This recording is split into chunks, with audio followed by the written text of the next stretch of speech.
اعوذ باللہ من الشیطان الرجیم بسم اللہ الرحمن الرحیم۔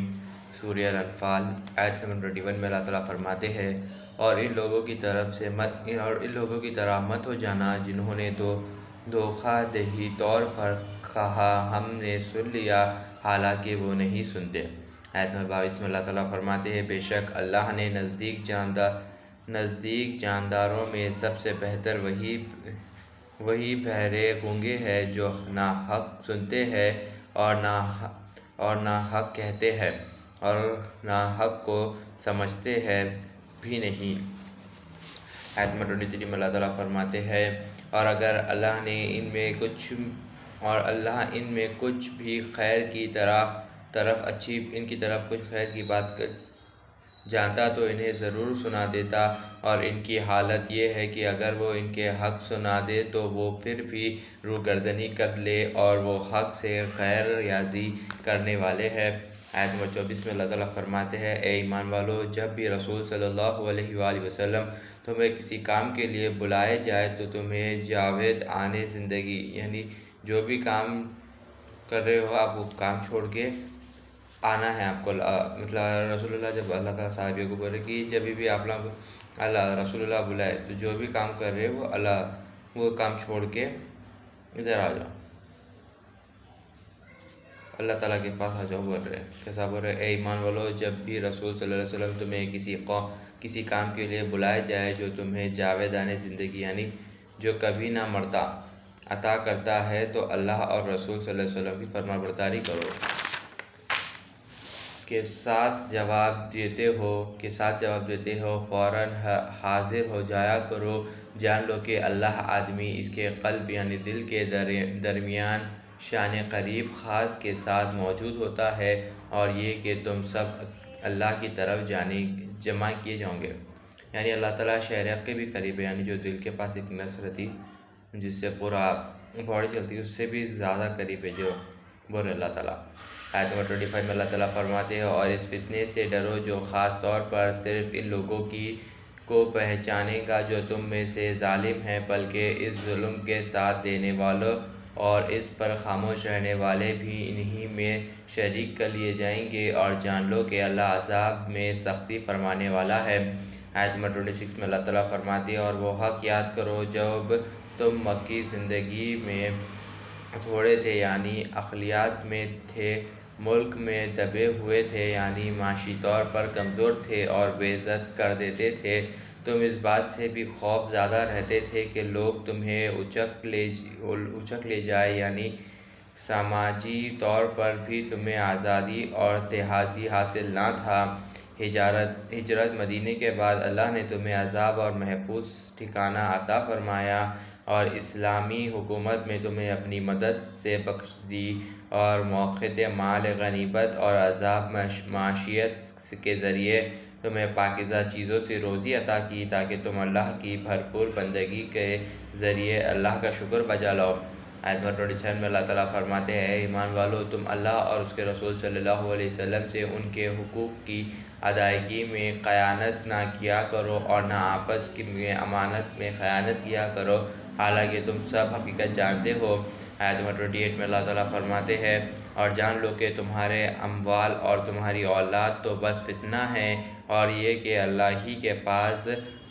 اجر عظیم ہے۔ آیت نمبر 29 میں اللہ تعالیٰ فرماتے ہیں اے ایمان والو، اگر تم اللہ کا تقوی اختیار کرو گے تو وہ تمہارے لیے حق و باطل میں فرق بتائے گا، مقرر فرما دے گا، اور تمہارے دامن سے تمہارے گناہوں کو مٹا دے گا اور تمہاری مغفرت فرما دے گا، اور اللہ بڑے فضل والا ہے۔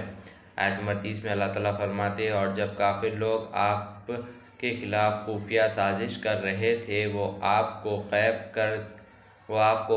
کر دے یا آپ کو قتل کر ڈالے یا آپ کو وطن سے نکال دے، اور ادھر وہ سازش منصوب بنا رہے تھے اور ادھر اللہ ہی نے مکار کے رد کے لیے اپنی تدبیر یعنی پلاننگ فرما رہا تھا، اور اللہ سب سے بہتر خفیہ پلان کرنے والا ہے۔ آیت نمبر 31 میں اللہ تعالیٰ فرماتے ہیں اور جب ان پر ہماری آیتیں پڑھی جاتی ہے تو وہ کہتے ہیں کہ بے شک ہم نے سن لیا، اگر ہم چاہیں تو ہم بھی اس کلام کی مثال کھا سکتے ہیں۔ اس کلام کی مثال کہا سکتے ہیں، یہ تو اگلوں کی دستور کے سوا کچھ بھی نہیں ہے۔ یعنی اللہ بول رہے کہ یہ جو ہے کلام جو اللہ تعالیٰ فرمائے وہ پہلے کے زمانے کے لوگوں کی کہانی کے سوا کچھ بھی نہیں ہے، بلکہ بول رہے۔ آیت نمبر 32 میں اللہ تعالیٰ فرماتے ہیں، اور جب انہوں نے تانا کہا، اے اللہ اگر یہی قرآن تیری طرف سے حق ہے تو اس کی نافرمانی کے بعد ہم پر آسمان سے پتھر برسا دے یا ہم پر کوئی دردناک عذاب بھیج دے۔ آیت نمبر 33 میں اللہ تعالیٰ فرماتے ہیں، اور حقیقت بات یہ ہے کہ اللہ کو یہ زیب نہیں دیتا کہ ان پر عذاب فرمائے۔ اے حبیب صلی اللہ علیہ وسلم، آپ بھی ان میں موجود ہے، اور نہ ہی اللہ ایسی حالت میں ان پر عذاب فرمانے والا ہے کہ وہ اسے مغفرت طلب کر رہے ہو۔ یعنی اللہ بول رہے کہ اگر اللہ تعالیٰ کا یہ آپ کی قرآن حق ہے اور ہم اس کی نافرمانی کر رہے تو آپ ہم لوگ کے اوپر پتھر برساؤ، بلکہ بول رہے مکے والے جو تھے۔ تو پھر آیت نمبر 33 میں اللہ تعالیٰ بول رہے کہ اللہ تعالیٰ کو زیب نہیں دیتا کہ آپ لوگ میں موجود ہے بھی بیچ میں، تو اللہ تعالیٰ لوگ کے اوپر عذاب بھیجے، بلکہ بول اللہ تعالیٰ۔ آیت نمبر 34 میں اللہ تعالیٰ فرماتے ہیں، آپ کی ہجرت مدینے کے بعد مکے میں ان کافروں کے لیے اور کیا وجہ جو ہو سکتی ہے کہ اللہ انہیں اب عذاب نہ دے، حالانکہ وہ لوگوں کو مسجد حرم سے روکتے ہیں اور وہ اس کے ولی یا متولی ہونے کے اہل بھی نہیں۔ اس کے اولیاء یعنی دوست تو صرف پرہیزگار لوگ ہوتے ہیں، مگر ان میں سے اکثر اس حقیقت کو جانتے ہی نہیں۔ آیت نمبر 35 میں اللہ تعالیٰ فرماتے ہیں، اور بیت اللہ یعنی خانہ کعبہ کے پاس ان کے نام نہاد نماز، سیٹیاں اور تھالیاں بجانے کے سوا کچھ بھی نہیں ہے، سو تم عذاب کا مزہ چکھو اس وجہ سے کہ تم کفر کرتے تھے۔ آیت نمبر 36 میں اللہ تعالیٰ فرماتے ہیں، بے شک کافر لوگ اپنا مال و دولت اس لیے خرچ کرتے ہیں کہ اس کے اثر سے وہ لوگوں کو اللہ کی راہ سے روکے، سو ابھی وہ اس سے خرچ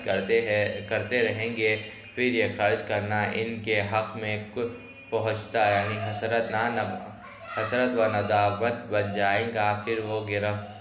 گرفت الہی کے ذریعے مغلوب کر دیے جائیں گے، اور جن لوگوں نے کفر اپنا لیا وہ دوزخ کی طرف ہانکے جائیں گے۔ آیت نمبر 37 میں اللہ تعالیٰ فرماتے ہیں،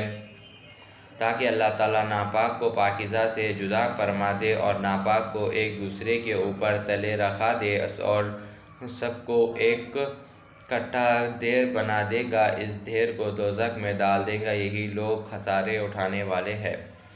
آیت نمبر 38 میں اللہ تعالیٰ فرماتے ہیں، آپ صلی اللہ علیہ وسلم کفر کرنے والوں سے فرما دے اگر وہ اپنا کافرانہ افعال سے باز آ جائے تو ان کے وہ گناہ بخش دیے جائیں گے جو پہلے گزر چکے ہیں، اور اگر وہ پھر وہی کچھ کریں گے تو یقیناً اگلوں کے عذاب کا طریقہ گزر چکا ہے، ان کے ساتھ بھی وہی کچھ ہوگا۔ آیت نمبر 39 میں اللہ تعالیٰ فرماتے ہیں، اے اہل حق، تم ان کفر و طاغوت کے سرغنوں کے ساتھ انقلاب یعنی ریولیوشن جنگ کرتے رہو یہاں تک کہ دین کے دشمن کا فتنہ باقی نہ رہ جائے اور سب دین نظام بندگی کا زندگی اللہ ہی کی ہو جائے۔ پھر اگر وہ باز آ جائے تو بے شک اللہ اس عمل کو جو وہ انجام دے رہے ہیں خوب دیکھ رہا ہے۔ آیت نمبر 40 میں اللہ تعالیٰ فرماتے ہیں، اور اگر انہوں نے اطاع حق سے روگردانی کی تو جان لو کہ بے شک اللہ ہی تمہارا مولا ہے، وہی بہتر حمایت اور بہر مددگار ہے۔ صدق اللہ العظیم و صدق مولانا رسول الکریم۔